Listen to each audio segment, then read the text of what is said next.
Genesis 22. God tested Abraham.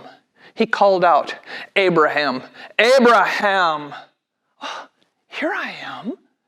And God said, I want you to take your son, your only son, Isaac, the son that you love.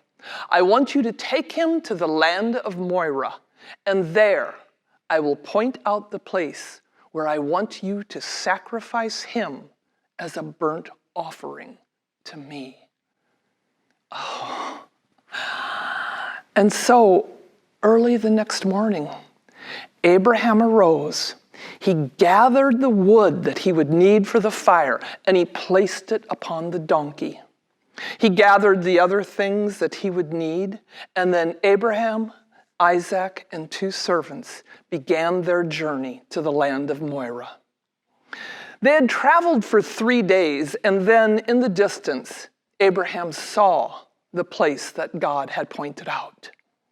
He turned to the servants and he said, you stay here with the donkey. The boy and I will go ahead. We'll worship God, and then we will return. And Abraham, he took the wood from the donkey and placed it on Isaac's shoulders.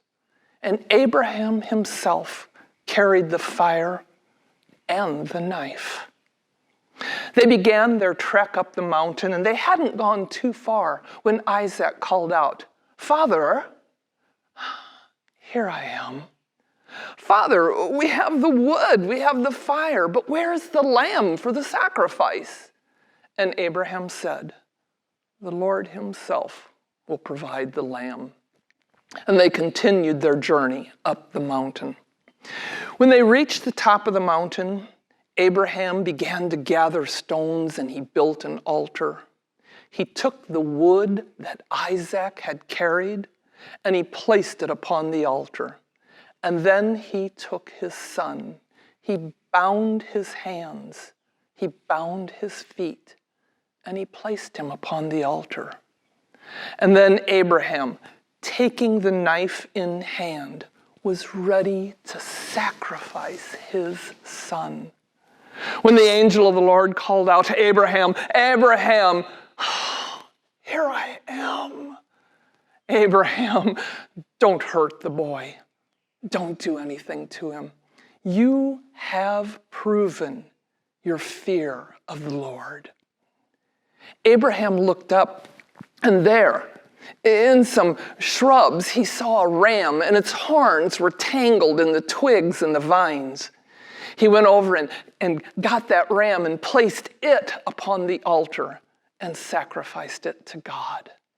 And then he named that place, the Lord will provide. The angel of the Lord spoke once more to Abraham and said, I promise to you, because you have shown your willingness to do this thing, you have shown your fear of the Lord, I promise you that you will have more descendants than there are stars in the heavens or sand along the shore.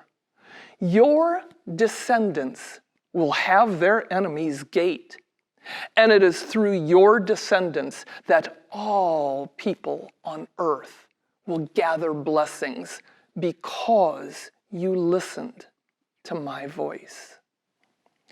Abraham and Isaac came down from the mountain. They joined the 2 servants, and they began their journey back to Beersheba.